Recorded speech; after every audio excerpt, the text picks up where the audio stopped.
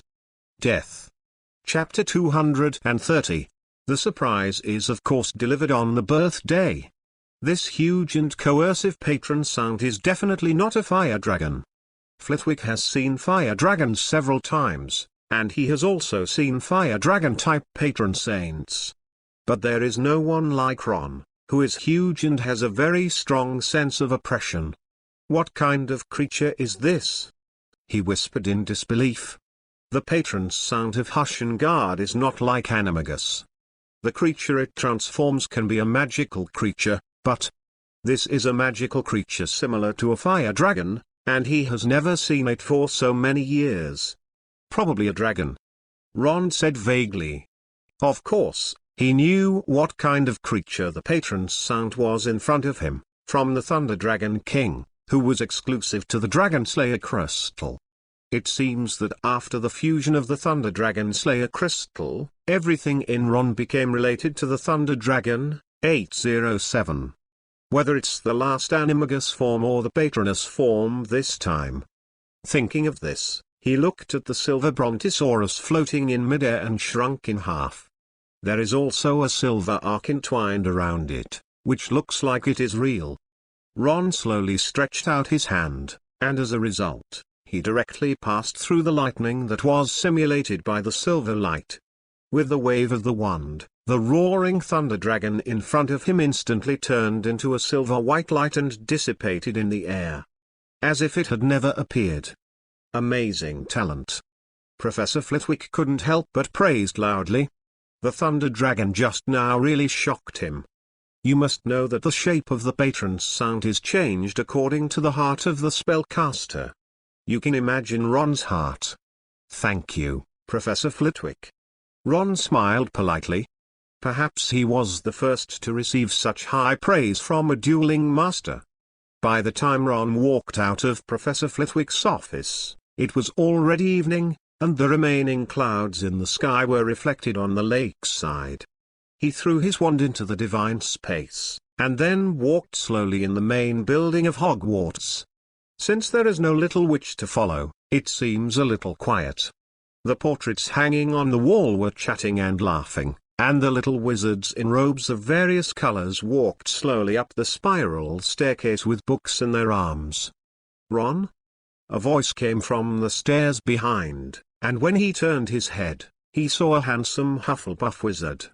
One of the three men Harry hated most, the other two being Snape and Malfoy, the man who took his first kiss. "Long time no see, Cedric." Ron raised the corner of his mouth and said hello softly. Since he withdrew from Quidditch in the second year, he and Cedric have become less social. "Didn't Miss Granger follow you?" Cedric walked down the spiral staircase, holding a copy of Divination Rune Comparison. After not seeing the inseparable little witch, he joked with a smile. "It's really rare. Kujang isn't with you either." Ron shrugged disapprovingly. He still remembered the scene when Harry collapsed. The culprits behind all this can be said to be Cedric and Kujang. "The two of us don't want you, just like Fred and the others." Cedric thought of a fitting metaphor. This little couple of Slytherin and Gryffindor is simply a replica of the brothers Fred and George, and they follow each other wherever they go. Wherever you can see Ron, you can definitely see Hermione. This has almost become a rule. "Are you going to the auditorium?" Cedric asked, looking at Ron who had nothing in his hand. "Yes, go to the auditorium and wait for my little witch." Ron turned the ring on his hand and nodded. "Then let's go together, I'm going to wait for Ravenclaw's little witch." Speaking of which, he raised the book in his hand and said with a smile, "I often heard Mrs. Pince ask about the two of you. She even thought you broke up." "Mrs. Pince? I heard she and Filch have a good relationship lately." As for Mrs. Pince, the rumormonger, Ron shrugged and said, "Oh, who said that?" Hearing that the beautiful librarian was actually hooking up with the watchdog, Cedric was also interested. "Plum, Lee Jordan? Before Ron could finish speaking, Cedric guessed it with a note, and he shook his head boringly. That kid spreads rumors every day, but there is no truth in his mouth. The weather outside is a little gloomy. Walking on the long bridge leading to the auditorium, the roaring cold wind blew the robes. Ron snapped his fingers lightly, and Cedric and his robes calmed down instantly. "Thank you." Cedric thanked him, looking at the gloomy weather in midair with some helplessness. "Those annoying guys are here again." Now that it's almost October, the sunny weather in the morning has suddenly changed to this. Obviously, the Dementors are here again. They said they would leave until the fugitive Sirius Black was found. It seems that we may have to stay with them for a semester. Hearing Cedric's complaint, Ron didn't answer. His light blue eyes glanced at the Dementors behind the clouds, and suddenly remembered that there was another one in his divine power space. "Take it to practice, Miss Hermione, when you have time." Originally, 5.5 was a Dementor for him to practice, but he didn't expect the Guardian of God to learn it so easily. After crossing the long bridge, Ron and the others entered the auditorium. "Seriously, it's such a pity that you quit the Quidditch team. Let's play together when you have time." "Of course." Ron nodded and smiled. With the horse charm, riding a broom to play Quidditch is not difficult. After getting the answer he wanted, Cedric prepared to go to the Hufflepuff table on the other side with satisfaction. Gryffindor's long table.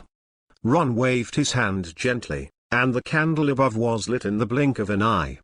He is thinking about one thing now. So when is Snape's birthday? After all, surprises are always best delivered on birthdays. Chapter 231, Lupin, Your Pet. Looks familiar? The weather outside is getting gloomy, as if a rainstorm could start at any time.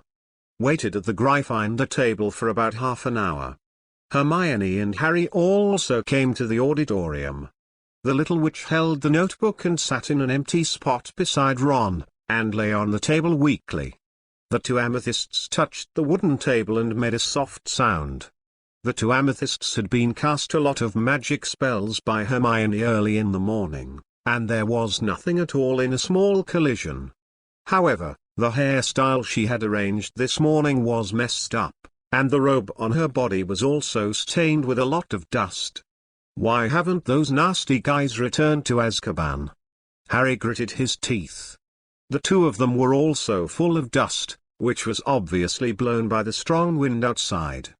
Combined with the messy hair, they looked very embarrassed. Sirius is not so easy to find. Ron hugged his scabbers and shook his head helplessly. 22 He remembered that he had been listed on the Daily Prophet for several months. Those crimes made everyone shudder when he saw the wizard, not to mention him. He was very impressed with the Azkaban fugitive. After hearing Ron's words, Harry was lying on the table with a complicated expression. He now knew that Sirius was his godfather. And he was released from prison this time to clear his name.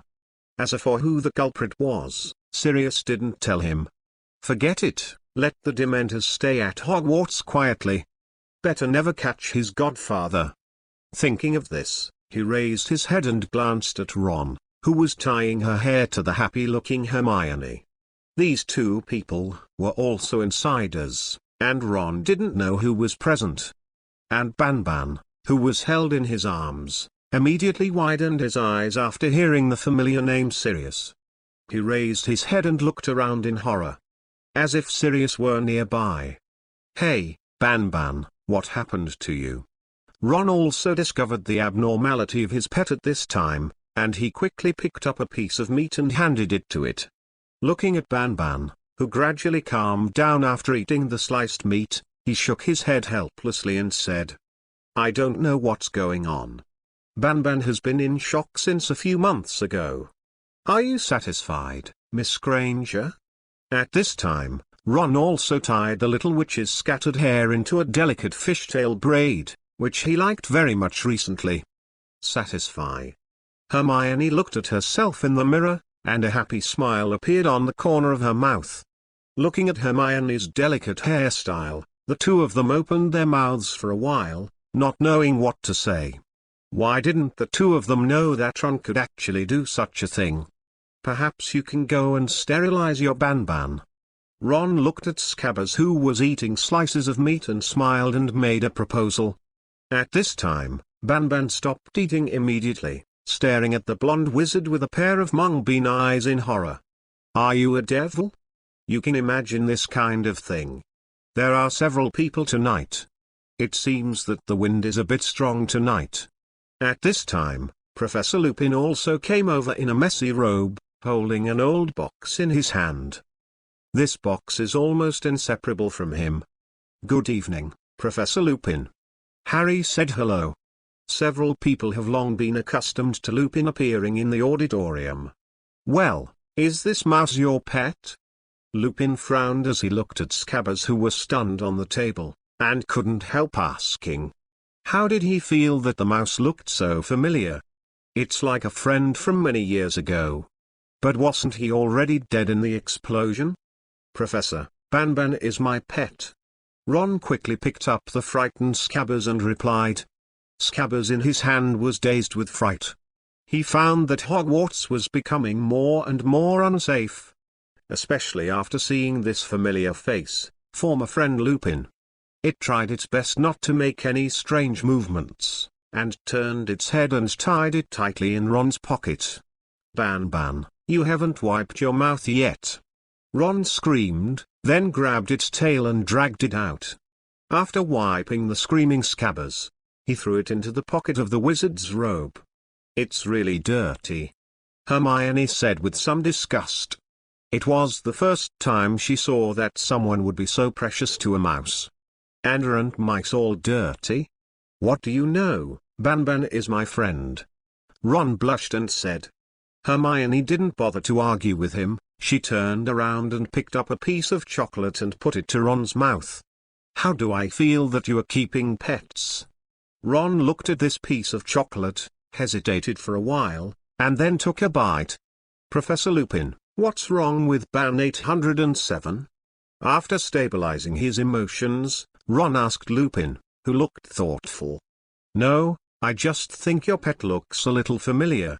After Lupin came back to his senses, he said with a smile. Maybe I read it wrong, after all, mice all look the same. Peter Pettigrew had already died in that explosion, how could he still be alive? And even if he was alive, he would not be able to survive like a mouse, after all. He had obtained Hero of the Merlin medal. It seems that he thinks too much. After asking about the set of werewolf killing cards he was interested in, Lupin turned around and returned to his professor position. It can be seen that Professor Lupin has been completely addicted since the last time he played werewolf. Although the name is indeed a bit unpleasant, the gameplay of this game is really good. And Lupin is still very interested in Fred and their magic spell technology. At this moment, Ron, who was being fed, was suddenly stunned. He subconsciously touched his pocket with his hand. I don't know when a few photos appeared out of thin air. Is the frog cub coming back? He couldn't help but think expectantly. Chapter 232, The Spell in the Eyes of the White Tiger? That unscrupulous frog cub is finally coming back? Ron took a bite of the little cake that Miss Granger handed over and thought quietly. You must know that the frog cub went on a trip long before the school started. It has been almost a month and a half since now, and no photo has been sent back during this period. He almost thought that something might have happened to his frog cub. Fortunately, I have sent back a few photos now, proving that nothing happened. Ron rubbed the little witch's brown curly hair, and didn't let go until her eyes narrowed. Sometimes teasing a little lion must be done in moderation, otherwise, it will be bitten. These are all from the experience of being bitten many times, several of which almost came out of his dragon scales. A large number of candles hung in the air in the auditorium. As the bright moonlight was blocked by dark clouds, it was pitch black outside, as if shrouded in the dress of the goddess of the night. Ron took out the 3 photos in his pocket, all of which were group photos. In the first scene, the frog cub is standing on the head of a little girl wearing a hood. The little girl below has her hands in the pockets of her sweater, and her smile looks very bright. Wait, have I seen this little girl? Ron was stunned when he saw the first picture. Why did he become more familiar the more he saw it? Thinking so, he subconsciously glanced at his chest. There is an octagonal horse charm hanging there. You won't go to that world again, will you? Well, a cute little girl. Isn't that your frog cub? Miss Hermione didn't know when she came over. She blinked her brown eyes and said curiously. Seeing the cute frog on the little girl's head, she immediately remembered Lorne's traveling frog cub. It turned out that she really knew how to travel. She thought her boyfriend was perfunctory at that time.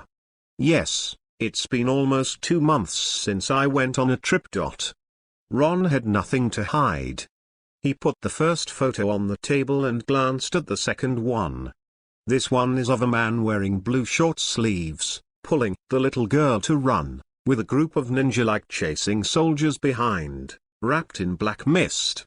Seeing this picture, the guess in Ron's heart was finally confirmed. The third picture is very common. It is a group photo with a white tiger. The frog cub wearing a lotus leaf cap sits on top of the white tiger's head and is locked in a cage together.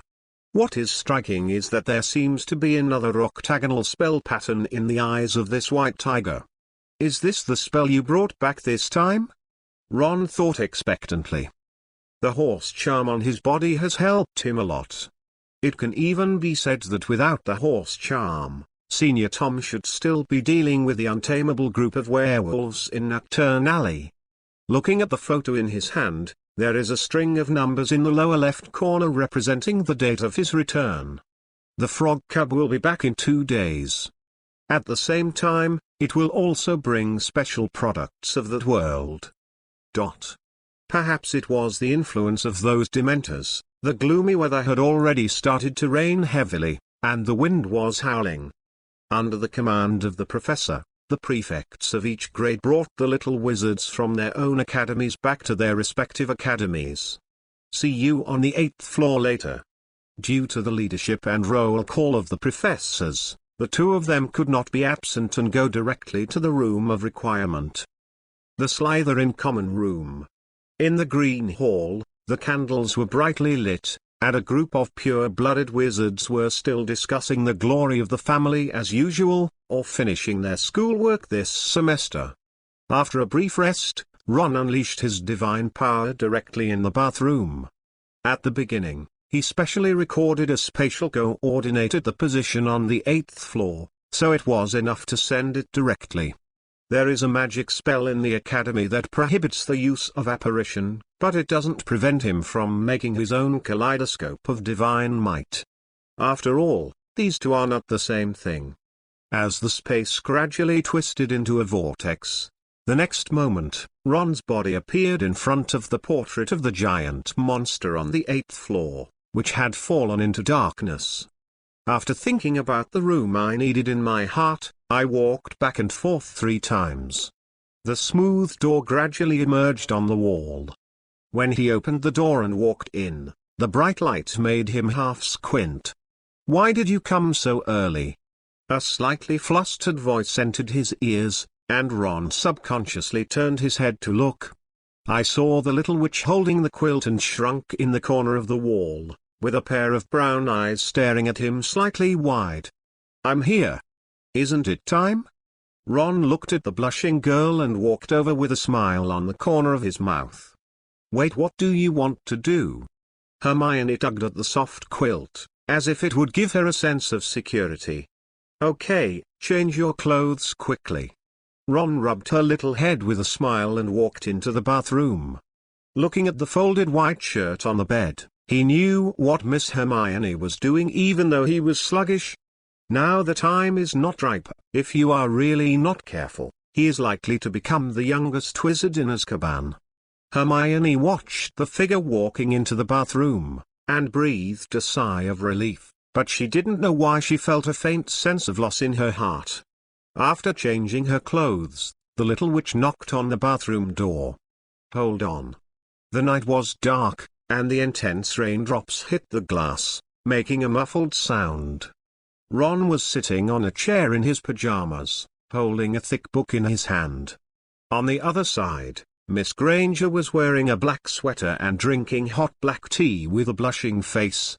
She is still thinking about the scene just now. Thinking at Kane's jail? Why didn't Ron pounce directly thinking about it? She kicked Ron under the table with her little feet in black stockings. What's wrong? Ron asked suspiciously. Have you learned how to call God to protect you? Hermione hesitated, then asked softly. Did you mean this? Ron smiled and cast a silvery white light with his wand, and a shrunken thunder dragon slowly appeared on the table. He has now been able to completely master this advanced spell. This is your animagus. Hermione propped her face in profile, and curiously poked Thunder Dragon's little head with her hand. But the white and slender fingers went straight through it. I'll teach you tonight. Ron put away his wand and chuckled. I haven't finished reading the clue card yet. I'm waiting for a few trips, squatting flowers, squatting monthly passes. Chapter 233, A Young Couple in Love. The strong wind and the torrential rain hit the patterned glass violently, making a fierce sound, and the thunder light outside the window also suddenly appeared. Inside the cozy cabin of the House of Requirement, the fire in the fireplace flickered with roaring light, bringing a touch of warmth to the cold environment. Call God to protect. A melodious voice chanted a spell in the room, and slender fingers flicked the wand lightly. The pale silver light flashed by, like a firefly that was extinguished in an instant. Failed again. The little witch looked at the dull tip of the staff and continued to recall the happy moments in her heart without being discouraged. But those happy moments are just too many. As long as it is the memory of being with Ron, she will be very happy. When you cast the spell, what was the happy moment you remembered? With another failure, Hermione couldn't help but curiously ask the blonde wizard who was drinking tea across from the side of her face. Happy moments? Ron took a sip of the hot black tea, remembering the memory of the scene when he cast God's Guard, and the corners of his mouth twitched slightly subconsciously. 807 The time when I felt happiest was the first time I met you at Mr. Overled's wand shop. He said with a chuckle. When we first met. Hermione blinked her beautiful eyes, and she couldn't help recalling that scene in her mind. A handsome little wizard with blonde hair, his wand in his hand, draws a golden tree scattered with golden leaves in the air. At that time, she was a little obsessed with seeing it as soon as she pushed in the door.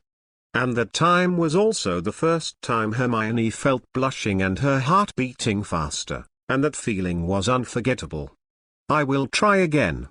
Hermione half squinted her brown eyes and waved the slender wand in her hand with a slightly raised corner of her mouth. The memories in my mind were also fixed on that day. Call God to protect. Following a soft whisper, a silver-white light appeared on the tip of the wand. This time, it was not as faint as the previous ones, but it was not huge either. At least there is still a long way to go before condensing into his inner guardian angel. Okay, it's already pretty good. CCFF. Ron reached out and touched her brown curly hair, admiring. You must know that Professor Flitwick, who is a dual master, also spent 2 or 3 days practicing to complete the spiritual guard.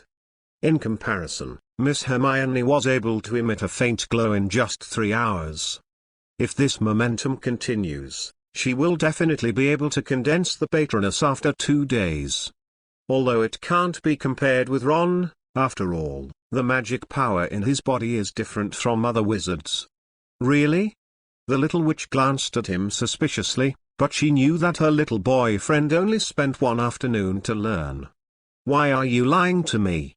Ron pinched the tip of her nose with a smile. He found that Miss Granger always subconsciously compared him in various aspects. At this moment, Hermione put the wand in her hand on the table, covered her mouth slightly and yawned. There was a glittering teardrop from the corner of her eye. "Sleepy?" Ron chuckled softly. "After practicing for 3 hours, it is now around 11 o'clock in the evening. According to the usual time, now Miss Beaver had already slept sweetly with her own exclusive pillow." Hermione stretched out her hands to Ron, who was sitting opposite, with a slight blush on her face. Seeing this action, he immediately understood. Ron walked over and gently picked up the little witch, then walked slowly to the soft bed. Her little feet in black stockings were swaying in the air, and she seemed to be in a good mood. "Good night, dear Miss Granger." Ron chuckled and kissed her on her smooth forehead. With a crisp finger snap, the candle in the room instantly went out, leaving only the burning warm fire. "Good night." Hermione's mouth twitched in response. The most effective way to deal with these wicked birds with unusually gorgeous feathers is to cast a silence charm on their throats, Professor Lupin. Hermione, wearing a black shirt, was like a haughty little swan, her little head raised to answer Lupin's question. "Miss Granger, Gryffindor gets 10 points for your intelligence." Lupin smiled and nodded.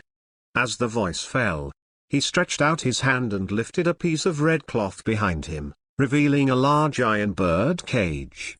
And inside the cage was a strange-looking bird creature with brightly colored feathers.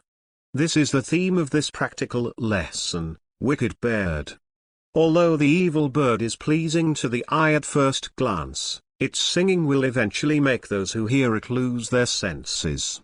But what's interesting is that this kind of bird can be kept as a pet. The premise is that the silence charm must be cast. And obviously, as a specimen of the practical class, this wicked bird was not restrained by the silence curse. Everyone must be careful about their singing, because you will be in chaos before you know it. Professor Lupin explained to the curious little wizards in front of him. The red cloth that blocked his sight disappeared, and the wicked bird looked at the house full of little wizards and subconsciously started to sing. With a harsh sound, Ron covered his ears with one hand and snapped his fingers with the other. The silence charm in the magic ring was activated instantly, even one step faster than Lupin, who was swinging his wand. "Oh, you've all experienced it just now. I don't want to hear that sound a second time," Lupin said, shaking his swollen head. As a professor of defense against the dark arts, he is not like Lockhart, who only teaches the content of textbooks.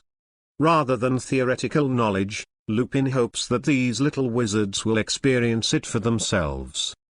Besides, Gerald did a great job, plus 10 points for Slytherin. Lupin chuckled and nodded to Ron. Obviously, he just saw that the silence curse was issued by this blonde wizard. But, without using a wand, was it a spell cast with the ring on your finger? This is really a strange alchemy tool. Lupin looked thoughtfully at the patterned ring on Ron's finger. He found that Miss Granger also had one on her middle finger. Well, a young couple in love. For some reason, he always had a sour feeling. Chapter 234, I Saw It in Your Future, Death. The defense against the dark arts class ended with the curiosity of the little wizards. Since Lupin replaced Lockhart as the professor of this course, almost all wizards' perceptions of this course have changed. Especially when compared to the Professor Lockhart who took office. Look, my patron saint can already see some shadows. Walking on the spiral staircase, the little witch held her wand and showed off to Ron. The tip of the wand emits a silvery white light, which is much thicker than the night before. You can even see the shadow of a flying creature, but it is not very clear. Great. Ron squeezed her little hand and praised with a chuckle. According to Hermione's talent, it will take less than 2 days to successfully master this, the most difficult defensive spell. As the stairs kept turning, the next moment the two of them walked to the rooftop.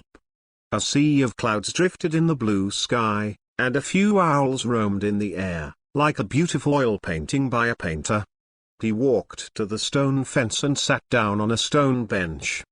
The breeze gently brushed her face, and Miss Hermione's brown curly hair was blown up.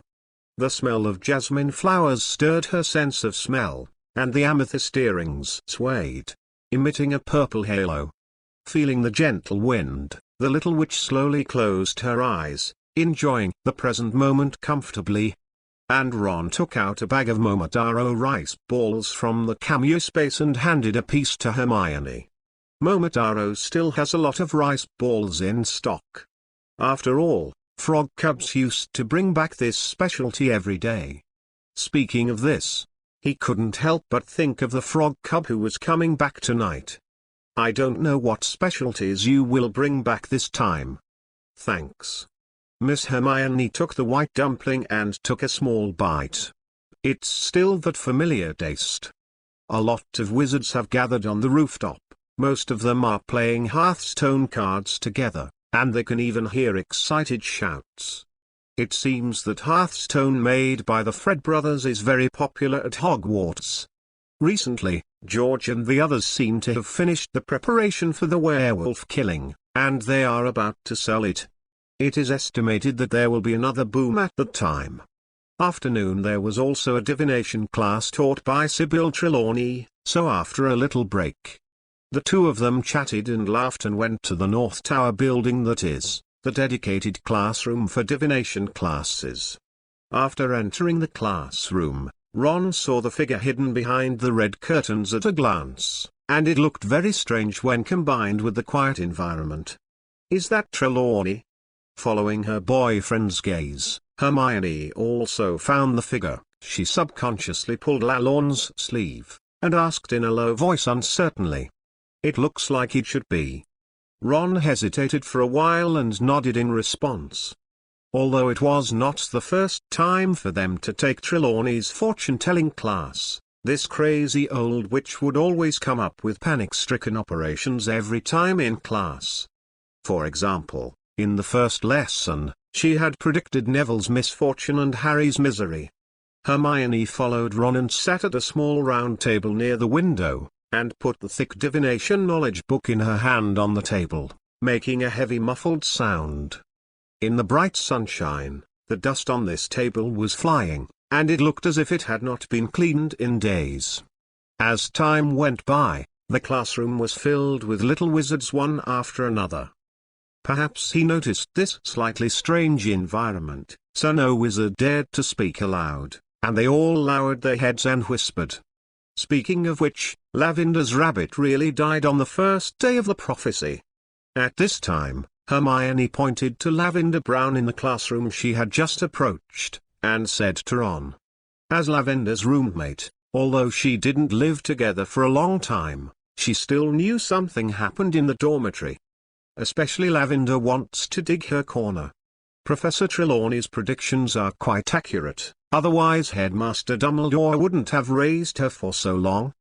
Ron followed the little witch's fingers and saw Lavender, who came in with a frightened face at a glance.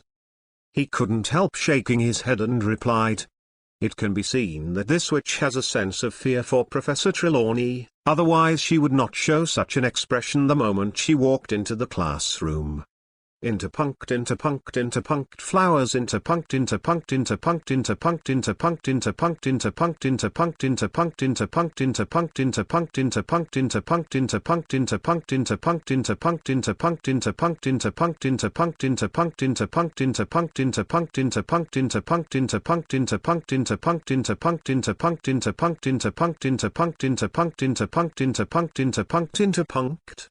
After all the little wizards were ready, Trelawney came out from behind the red curtain. The sudden appearance of this set shocked many people. Seeing the surprised eyes of these wizards, a smile appeared on Professor Trelawney's face. She likes to be watched by such eyes. The content of this lesson is to use crystals for divination.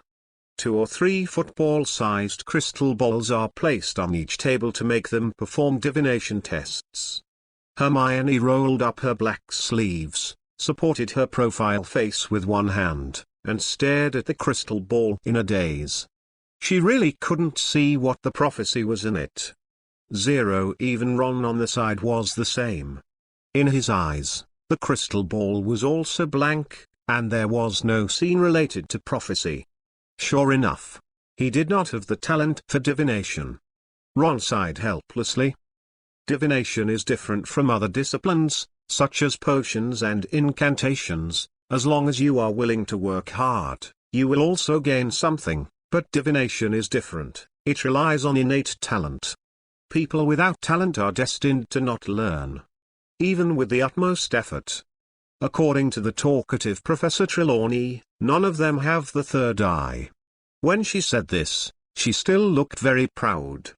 At this moment, Trelawney, the old witch, came behind him at some point, and a pair of eyes hidden under thick lenses stared absently at the crystal ball in front of Ron. "Professor Trelawney?" Ron called her with some doubts, but got no response. "I remember you, you're Lorne Geralt, right?" After a long time, Trelawney put a trembling hand on his shoulder, and a low and serious voice gradually sounded. "I saw death in your future. I'm late, there are still 2 chapters to come, next Saturday will be a holiday, there are physical tests and various exams, so the update is very unstable, sorry, dead." Chapter 235, Dividing Yin and Yang, Tiger Charm. Trelawney is a crazy liar. After walking out of the divination classroom, Hermione said angrily. Thinking of the prophecy that the old witch made to Ron in class, she clenched her little tiger teeth angrily. "Your future, death, etc. It's not a good thing to hear. It's just an uncertain prophecy, there's no need to care so much." Ron touched her little head and comforted. Compared to the title of prophet, she is at most a fortune teller. Thinking of the prophecy Trelawney made to himself, he already had a guess in his heart. The old witch only said that he saw death in his future, but did not say that he welcomed death or brought death.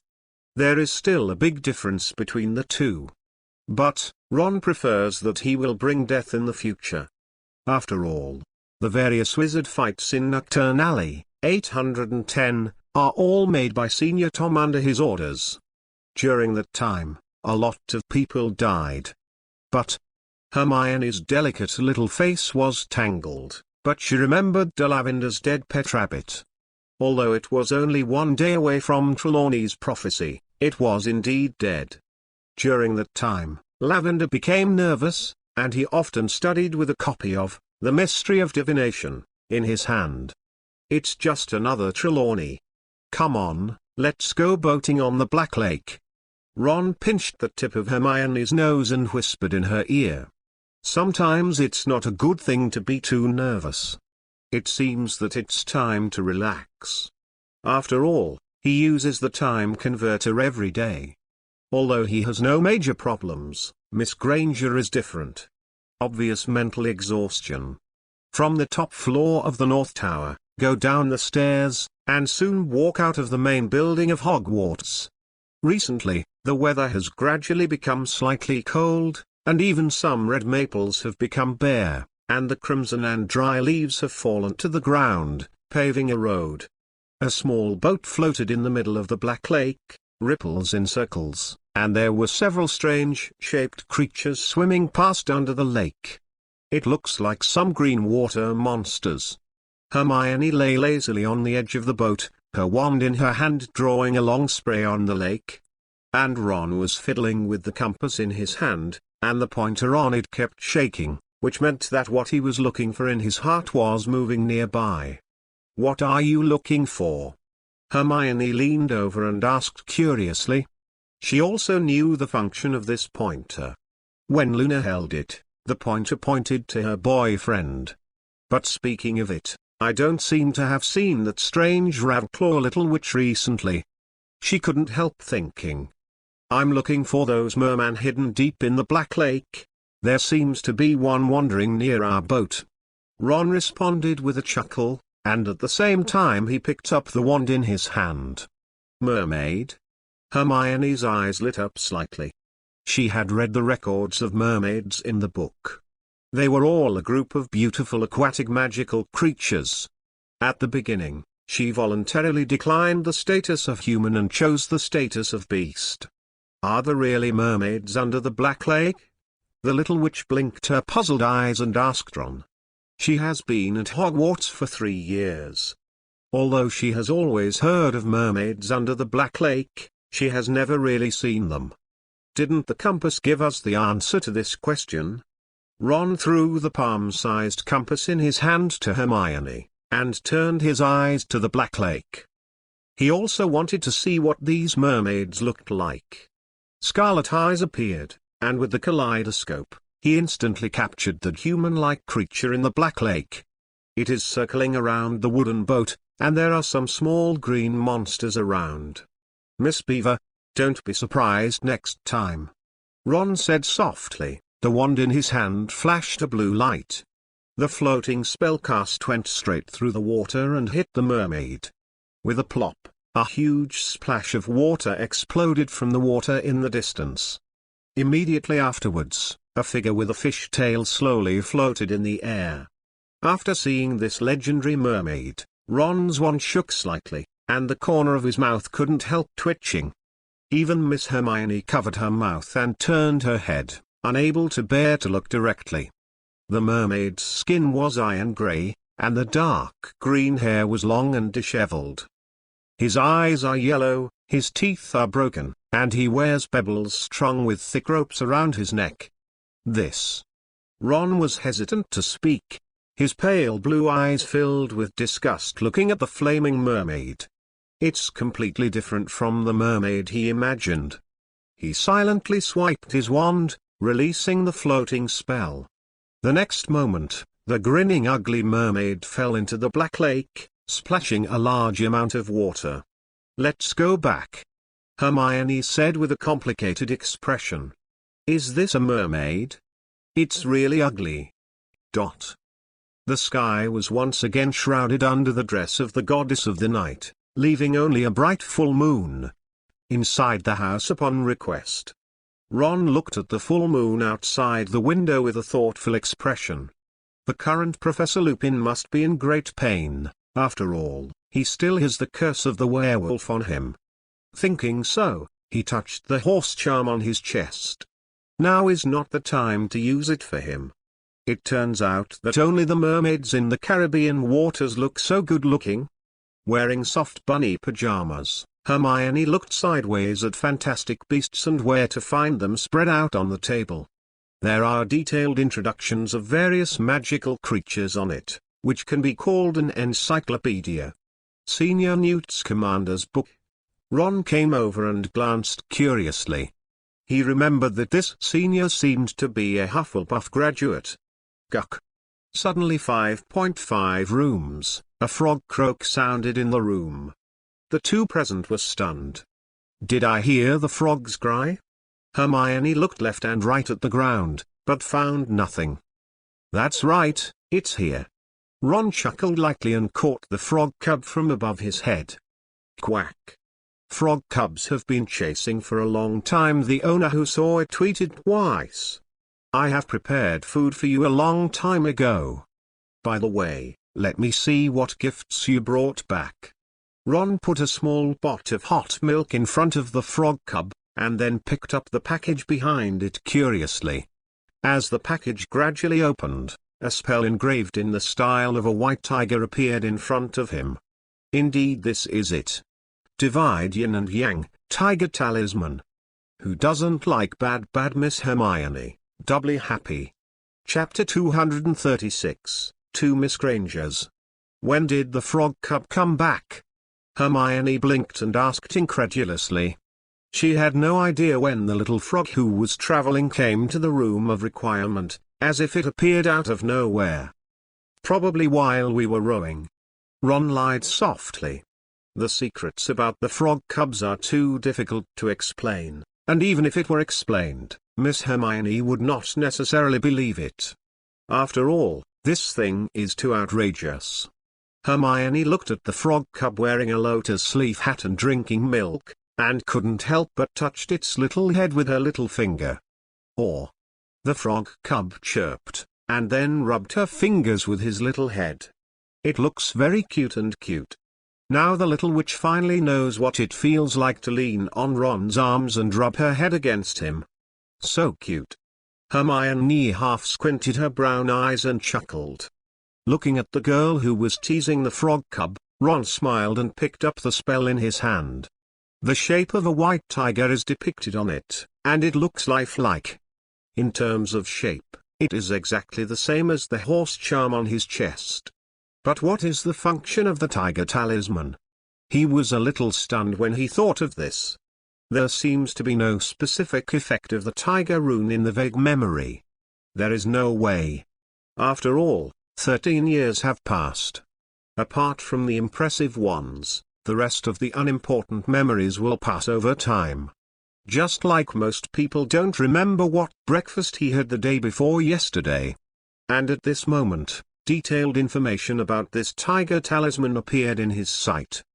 Tiger Charms of the 12 Charms, a special product from the world of Jackie Chan Adventures, function. The main function is to reconcile yin and yang, so that the magic power of the 12 spells blends and balances each other in the user's body, but in the hands of the holder who has not collected all the spells, they can be divided into two personalities with different personalities. Exist as individuals. Usage: hold the tiger talisman directly and forcefully. If you don't want to use it, please handle it gently. This talisman represents yin and yang, light and darkness, good and evil. For you, please use it with caution. Seeing the last paragraph, Ron's hand holding the tiger talisman trembled slightly. He seemed to remember the usage of this spell. For those who have not collected all the spells, the tiger charm is not very useful. It can only split the user into two opposite personalities, one good and one evil. Looking at the tiger talisman in his hand that has not yet been split in half, his emotions are a bit complicated. This tiger talisman is not very useful to him, and if he doesn't have the right personality, he will create an enemy for him. And, to a certain extent, Ron is also a neutral evil existence. However, if this tiger charm is used by Tom or Snape, thinking of the good-natured Tom and Snape, he hurriedly shook his head. Ron could already imagine Snape, who was smiling and teaching comfortably in the face of Harry, and often. That scene was just too scary. After thinking about it, Ron was ready to throw the tiger talisman in his hand into the Shenway space. Although it cannot be said that it is completely useless, at least it is not used now. At this moment, Hermione, who was playing with the frog cub, raised her head and saw the spell in Ron's hand. Isn't this a spell to cure your motion sickness? The little witch still knows about this octagonal spell. Since the spell was hung on Ron's chest, he has never fainted in trains and boats. It's different. The treatment uses horse charms. Ron chuckled lightly, then took out the horse charm hanging on his chest, and placed the tiger charm in his hand gently on the table. This is the tiger charm. It's just 2 spells, and there's nothing to hide.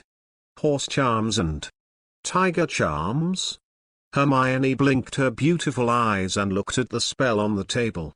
The pattern on it is indeed different from the spell he is wearing. It was 2 pure white tigers entangled with each other, looking very imposing.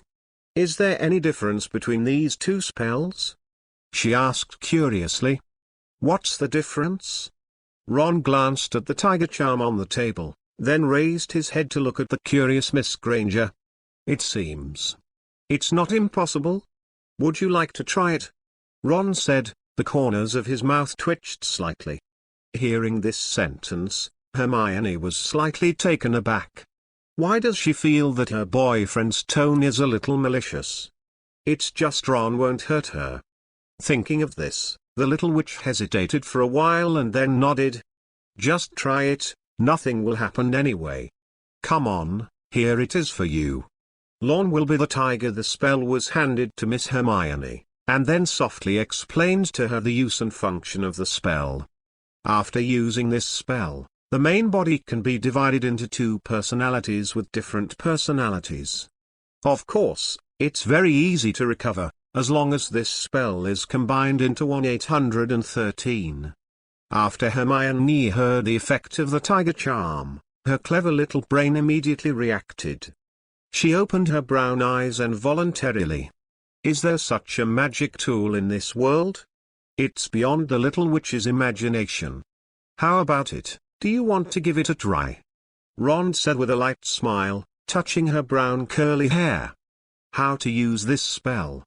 After hesitating for a while, Hermione raised her head and asked softly.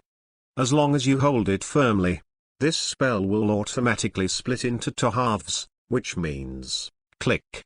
Before Ron could finish speaking, he heard a crisp sound.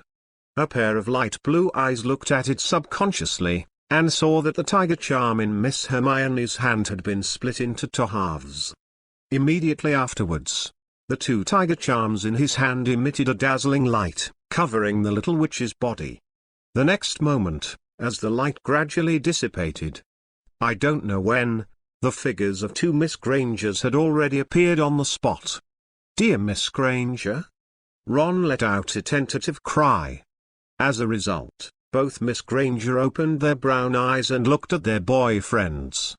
Chapter 237, I'm afraid I will enter Azkaban. Dear Miss Granger? Ron looked at Hermione, who had become two, and shouted softly. The voice fell, and the two little witches on the opposite side slowly opened their brown eyes and looked at him together. What's wrong? The two voices sounded at the same time, and they both discovered the existence of each other, and opened their mouths slightly in surprise. At the beginning, Hermione had heard Ron talk about the effect of this tiger charm, so she wasn't too flustered. They all looked at each other curiously. Brown curly hair ponytail, black sleeves, exactly the same delicate face, even the amethyst earrings are the same. It's like looking in a mirror.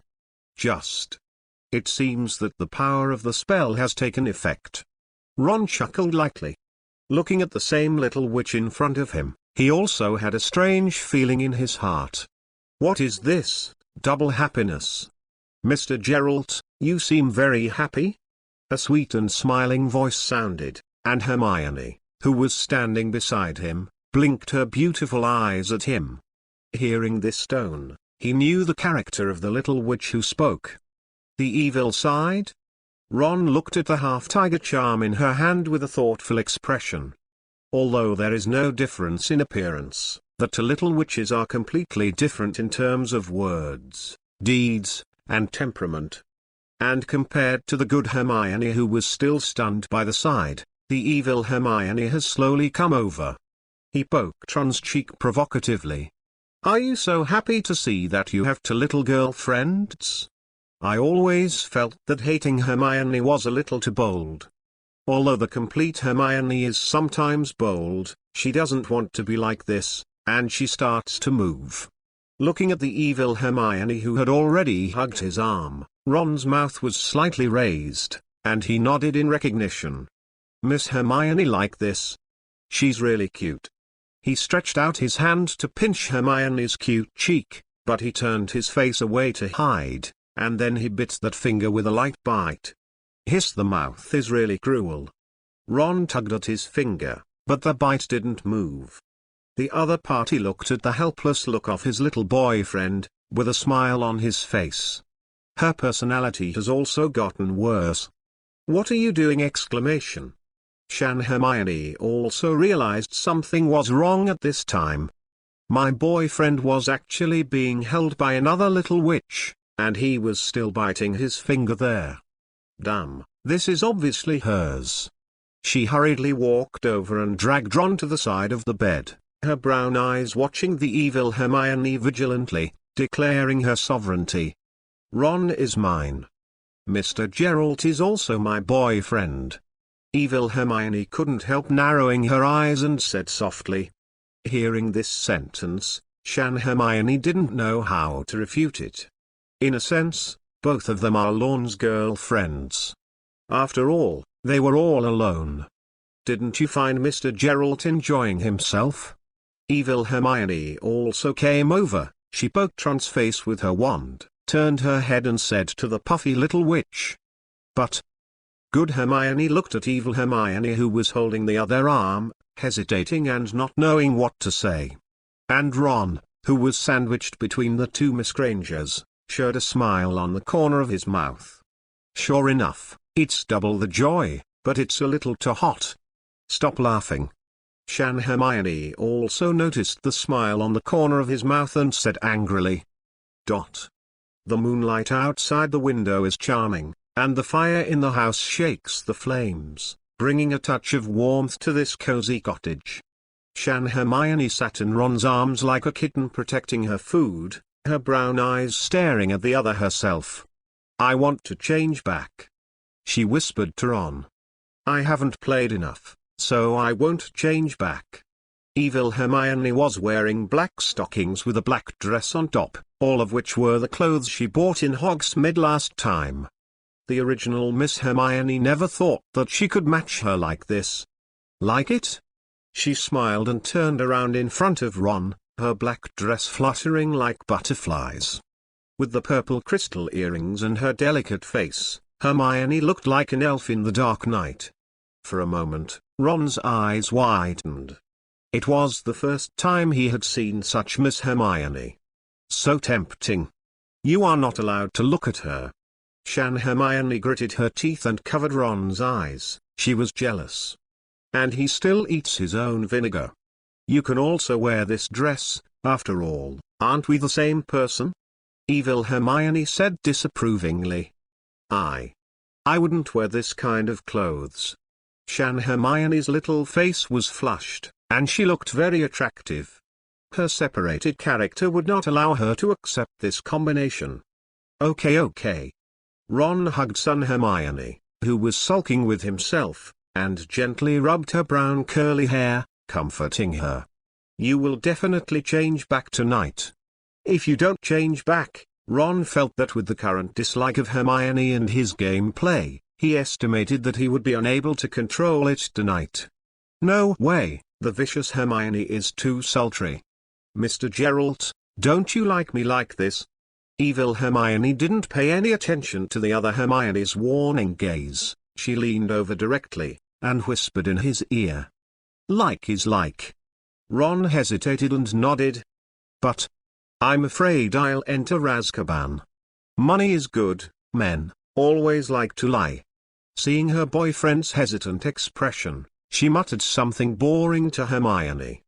Her pure white hand gently brushed the black dress, and the half-shattered tiger charm appeared on her hand.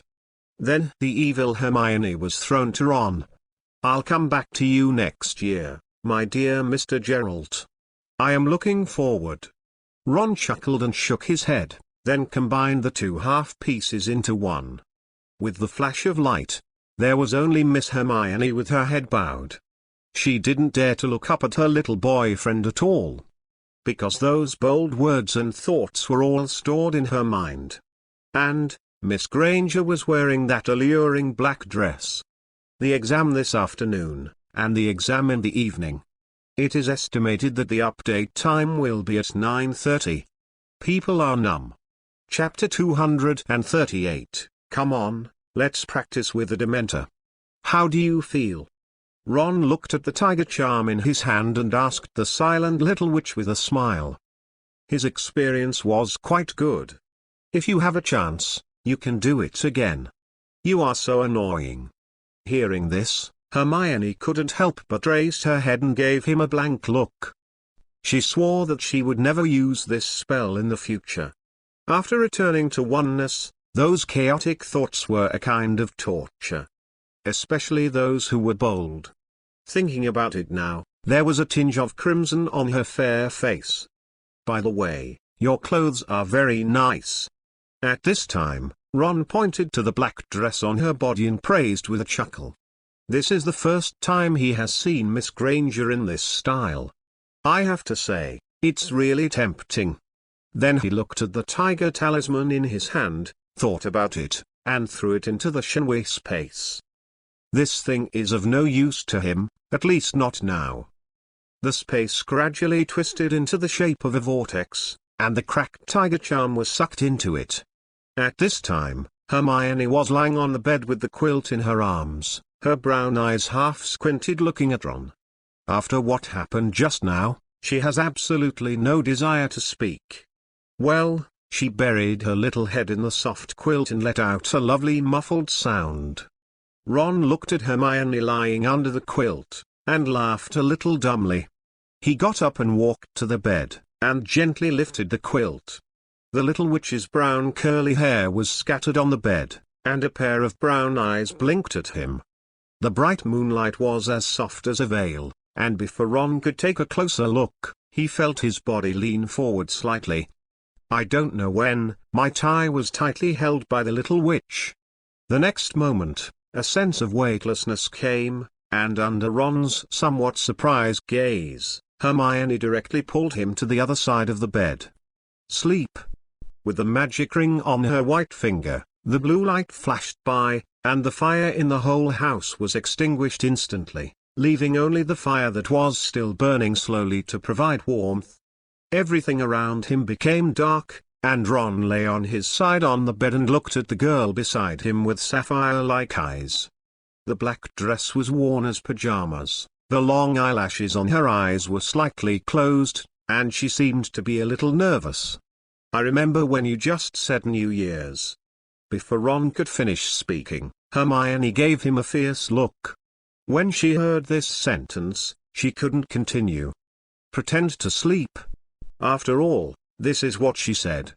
I didn't say anything, you didn't hear anything just now. The little lion showed his sharp tiger teeth and threatened fiercely. But I did hear.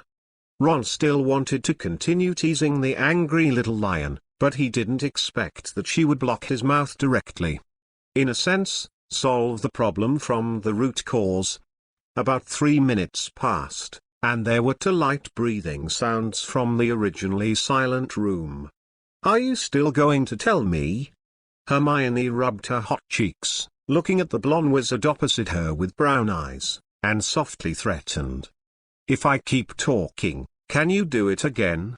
After a while of silence, Lao's voice with a smile entered her ear. ... cannot.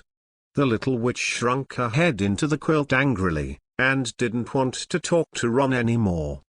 Ron turned his head to look at the full moon outside the window, and a smile appeared on the corner of his mouth. Good night, Miss Hermione. ... Good night. A muffled answer came from inside the quilt. ... CCFF.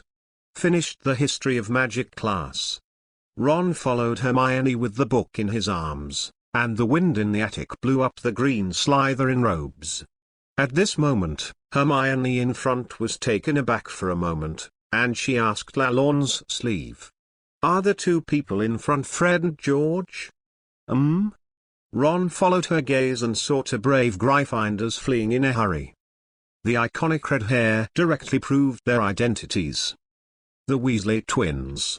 What can make the 2 of them panic so much? Ron muttered to himself suspiciously. You must know that these 2 men dared to smash Voldemort's face with a snowball.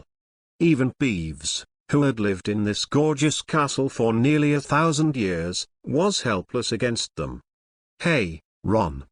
On the opposite side, the twins who were running in a panic also saw the handsome blonde wizard in front of them, and Fred quickly waved and shouted. Do us a favor, if Wood comes over, say we ran to the South Tower. Thank you. After running to Ron's side, George patted his shoulder and panted. Looking at the 2 figures running away, Ron looked thoughtful. What happened to Wood? Hermione asked in confusion. Maybe it's a Quidditch training match. After all, Wood is leaving school soon, their training time is getting tighter recently. Ron explained with a chuckle. After walking a distance in the corridor, Wood's figure was soon seen. When he saw Ron, his eyes lit up, and he quickly asked, Ron, did you see Fred and his brothers just now? It's going to be a Quidditch match this semester in a while, and these two guys actually didn't come to training for a week on the grounds of studying cards. Speaking of this, Wood was a little angry. He just wanted to see Professor McGonagall's smile once before leaving Hogwarts. Is it that hard? Fred and the others have gone to the South Tower, you may be able to look there. Ron shrugged and replied. Isn't it bad to lie to him like this? Hermione looked at Wood, who left in a hurry, and asked Ron in a low voice. Even if he told him the right direction, Wood might not be able to find Fred and the others. Ron touched her little head and said, wait until tonight. I found a training target for you to call God's Guard. You can use it to practice your hands. Thinking of the Dementors in his divine power space, he couldn't help but say, is it a Voldemort bat? Hermione asked curiously. No, it's a Dementor. Chapter 239, I like living in a country house with you. Dementors? Hermione's eyes widened, she wondered if she had just heard it wrong. Are you talking about the group of soul-sucking monsters wandering in the sky? She asked again with a little sigh. Otherwise, catching a Dementor is much easier than catching a Voldemort bat. Ron shrugged in answer. At least the group of Dementors hit the muzzle on their own, don't be in vain. And when it comes to catching them, Voldemort bats waste more time than Dementors. After all, those weird bats don't fly above Hogwarts every day. Where did you keep it? Hermione, who was holding the book, couldn't help asking. She stayed with Ron every day, and they were almost inseparable except for bath time and going to the toilet. But that's it, Hermione has never seen a Dementor beside Ron. Of course it's in your locker. Ron reached out and took Hermione's book, then chuckled and activated the power of divine might. A vortex formed by the distortion of space emerged, and the book was sucked into it. Looking at the sluggish little witch, he quietly faded the scarlet color from his eyes. You're from the Dementor that disappeared when you were on the train. Seeing this vortex, the girl instantly recalled the scene on the train this semester. At that time, the Dementor who broke into the carriage was preparing to suck the happiness of the two people, but as the space was distorted, it waited for another time. When I opened my eyes, the Dementor had disappeared. In its place was Professor Lupin, who was holding a wand that radiated silver light. Was it really that time? Ron nodded lightly. This Dementor was originally intended for him as a training target, but who would have known how easy it would be to call God to guard? Now it seems that it is also a good choice for Miss Granger, who is still practicing. But there won't be any accidents. Hermione said with some confusion. After all, they were also sent by the Ministry of Magic, and they were also responsible for guarding Azkaban.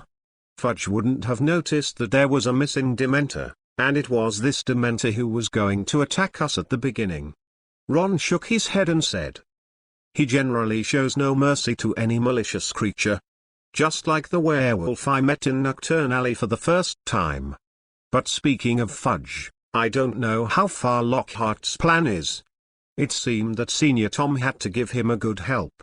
After all, there are still 3 or 4 years before graduation, and Ron is looking forward to the little witch's expression at that time. When she received the graduation gift, everything he was preparing now made sense. In a sense, at that time he was also a man for the Minister of Magic. Thinking about it, Ron couldn't help raising the corner of his mouth and laughed. Mr. Geralt, I always feel like you're thinking about something bad again. Miss Hermione half squinted her eyes and said softly. Yeah, I'm thinking about where we should buy a property after graduation. Ron looked at the bright sunshine outside and couldn't help showing a smile at the corner of his mouth. Do you like being in the city, or do you like a country house? He asked softly. Of course, even if you like to be in the air, I can build it for you. Hearing these beautiful futures, Hermione's footsteps paused slightly, her brown eyes widened at the blonde wizard bathed in the sun. Her handsome profile face was smiling in the sun, and her dazzling blonde hair was shining like gold.